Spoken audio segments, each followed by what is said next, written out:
ನನಗನ್ನಿಸ್ತದೆ ಎಲ್ಲೋ ಒಂದು ಕಡೆ ಪ್ರಿಯಾಂಕಾ ಖರ್ಗೆ ಅವರು ರಾಷ್ಟ್ರೀಯ ಸ್ವಯಂ ಸೇವಕ ಸಂಘದ ಮೇಲೆ ಅವರ ದ್ವೇಷದ ಪರಿಣಾಮವಾಗಿ ಈ ರೀತಿ ಹೇಳಿಕೆಗಳನ್ನು ನೀಡಿದ್ದಾರೋ, ಹತಾಶರಾಗಿ ಈ ರೀತಿ ಹೇಳಿಕೆಯನ್ನು ನೀಡಿದ್ದಾರೋ, ಅಥವಾ ಬಾಲಿಶವಾಗಿ ಇವರ ಹೇಳಿಕೆ ಅಂತ ನಾವು ಪರಿಗಣಿಸಬೇಕೋ, ಅಥವಾ ಅವಿವೇಕತನದ ಹೇಳಿಕೆ ಅಂತಲೂ ಕೂಡ ನಾವು ಕರಿಬೋದು. ನಮ್ಮ ಗ್ರಾಮೀಣ ಭಾಗದ ಗ್ರಾಮೀಣ ಭಾಷೆಯಲ್ಲಿ ಹೇಳೋದಾದರೆ ತಲೆಹರಟೆ ಅಂತ ನಾವು ಕರಿತೇವೆ.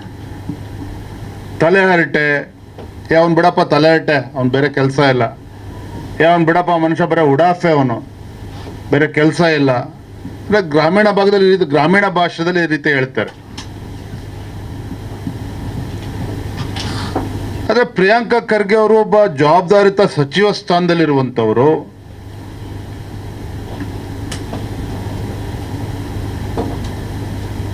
ರಾಷ್ಟ್ರೀಯ ಸ್ವಯಂ ಸೇವಕ ಸಂಘದ 100 ವರ್ಷದ ಸಾಧನೆ, ಸಮಾಜ ಕಟ್ಟುವ ನಿಟ್ಟಿನಲ್ಲಿ ಯಾವ ರೀತಿ ರಾಷ್ಟ್ರೀಯ ಸ್ವಯಂ ಸೇವಕ ಸಂಘ ಸಮರ್ಪಣೆ ಮಾಡಿಕೊಂಡಿದೆ, ದೇಶ ಕಟ್ಟುವ ನಿಟ್ಟಿನಲ್ಲಿ ರಾಷ್ಟ್ರೀಯ ಸ್ವಯಂ ಸೇವಕ ಸಂಘದ ಪಾತ್ರ ಏನು, ಇದು ಯಾವುದನ್ನು ಕೂಡ ಅರ್ಥ ಮಾಡ್ಕೊಳ್ತಕ್ಕಂಥ ಗೋಜಿಗೂ ಕೂಡ ಹೋಗ್ದೇನೆ ಕೇವಲ ಮಾತಿನ ಚಪಲಕ್ಕೆ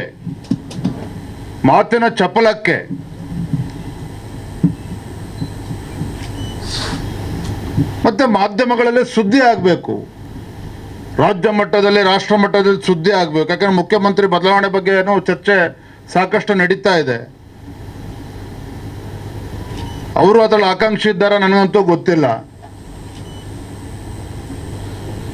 ಒಟ್ಟಾರೆಯಾಗಿ ಪ್ರಿಯಾಂಕಾ ಖರ್ಗೆ ಅವರು ಕಣ್ಣಿದ್ದು ಕುರುಡರಂತೆ, ಕಿವಿಯಿದ್ದು ಕಿವುಡರಂತೆ ನಟನೆ ಮಾಡ್ತಾ ಇದ್ದಾರಾ ಅನ್ನುವ ಅನುಮಾನವೂ ಕೂಡ ನನಗೆ ಕಾಡ್ತಾ ಇದೆ. ನಾನು ಕಳೆದ 2.5 ವರ್ಷದಲ್ಲಿ ಪ್ರಿಯಾಂಕಾ ಖರ್ಗೆರವರು ತಾವು ಜವಾಬ್ದಾರಿಯನ್ನು ಹೊತ್ತಿರುವಂಥ ಇಲಾಖೆಗಳ ಬಗ್ಗೆ ಯಾವತ್ತಾದರೂ ಕೂತು ಪ್ರೆಸ್ ಮೀಟ್ ಮಾಡಿದ್ದಾರ ಅಂತ ನೋಡಿದ್ರೆ ಆ ರೀತಿ ಮಾಹಿತಿಗಳು ನನಗೂ ಕೂಡ ಸಿಗ್ತಾ ಇಲ್ಲ. ಅಂದರೆ ಪ್ರಿಯಾಂಕಾ ಖರ್ಗೆ ಅವರು ತಮ್ಮ ಇಲಾಖೆ ಬಗ್ಗೆ ಚರ್ಚೆ ಮಾಡೋದಿಲ್ಲ, ತಮ್ಮ ಇಲಾಖೆಯ ಸಾಧನೆ ಬಗ್ಗೆ ಚರ್ಚೆ ಮಾಡೋದಿಲ್ಲ, ಪ್ರೆಸ್ ಮೀಟ್ ಮಾಡೋದಿಲ್ಲ, ತನ್ನ ಇಲಾಖೆಯಲ್ಲಿ ಮಾಡಿರ್ತಕ್ಕಂಥ ಸುಧಾರಣೆಗಳ ಬಗ್ಗೆ ಅವರು ಪ್ರೆಸ್ ಮೀಟ್ ಮಾಡೋದಿಲ್ಲ. ಅದೇ ರಾಷ್ಟ್ರ ಮಟ್ಟದ ಅಂತಾರಾಷ್ಟ್ರ ಮಟ್ಟದ ವಿಚಾರಗಳನ್ನು ಮಾತ್ರ ಅವರು ಚರ್ಚೆ ಮಾಡುವಂಥದ್ದು.